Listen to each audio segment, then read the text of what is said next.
The word prana, there is no equivalent word in English, but we can say it's the vital energy. That which we call as the life energy is prana. Prana has 10 different manifestations in the body. But for the sake of understanding, we'll bring it down to 5.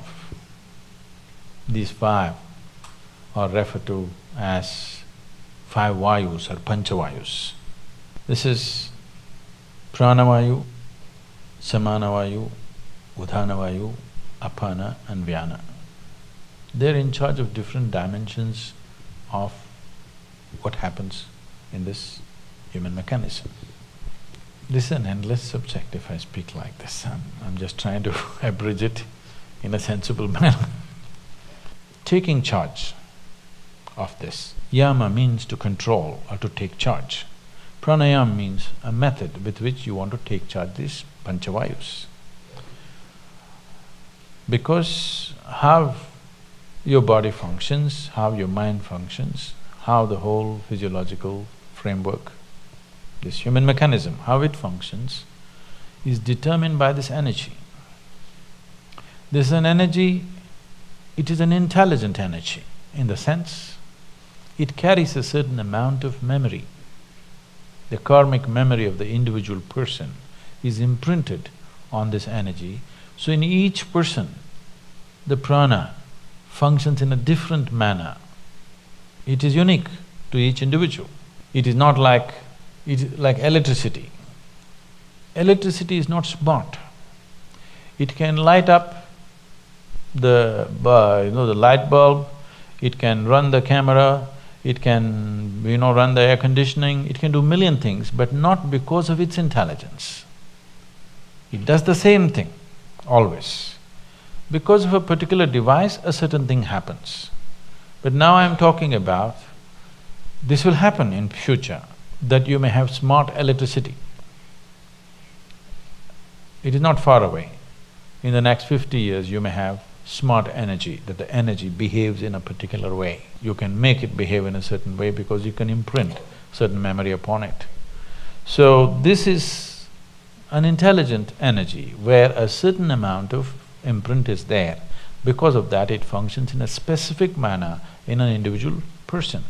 That is going into an extremely refined form of pranayama where we particularly design something for an individual person because he's in a certain way.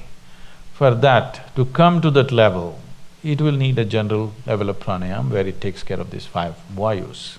If one has a certain mastery over these 5 vayus, there is no such thing as physical ailment or particularly psychological ailment is out of question. If somebody takes charge of their prana, whatever may be the external atmosphere, whatever influences in terms of reverberations, waves, emotions, other kinds of pressures, doesn't matter what, psychological balance is 100% guaranteed for a person who takes charge of his prana, always. When I say balance, maybe most of you won't be medically considered imbalanced, but a whole lot of people are psychologically imbalanced. Suppose you have a hand. Suppose this hand simply pops up right now. It pokes into your eyes and it scratches you and beats you. If your hand starts doing this, there is a sickness, isn't it? At least your hand is sick. Let me not blame the whole person. At least your hand is sick for sure, isn't it?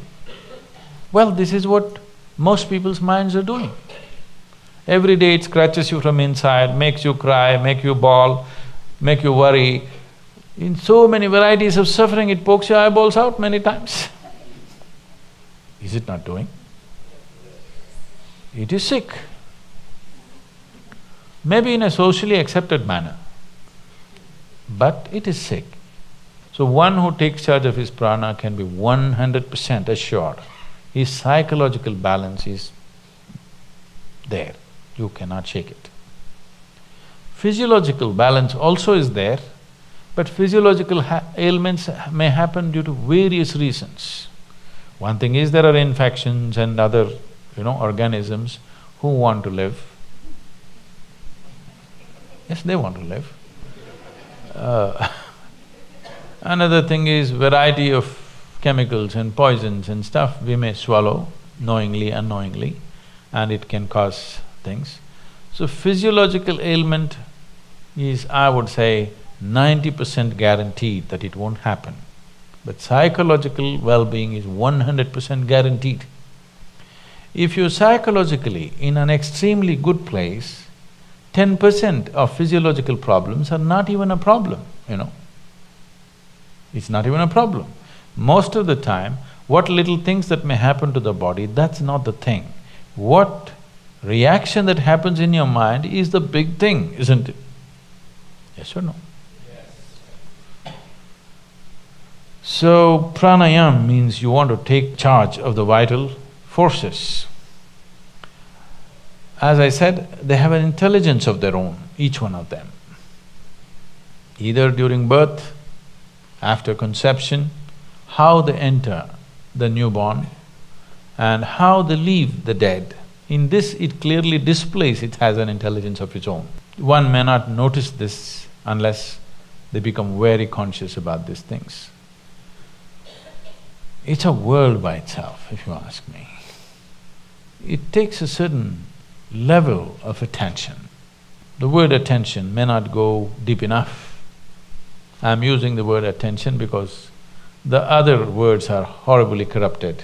Awareness and this and that are badly corrupted. So I'm using the word attention, but the word attention is not suggesting what is needed. Just mental alertness is not enough. It has to become really attentive.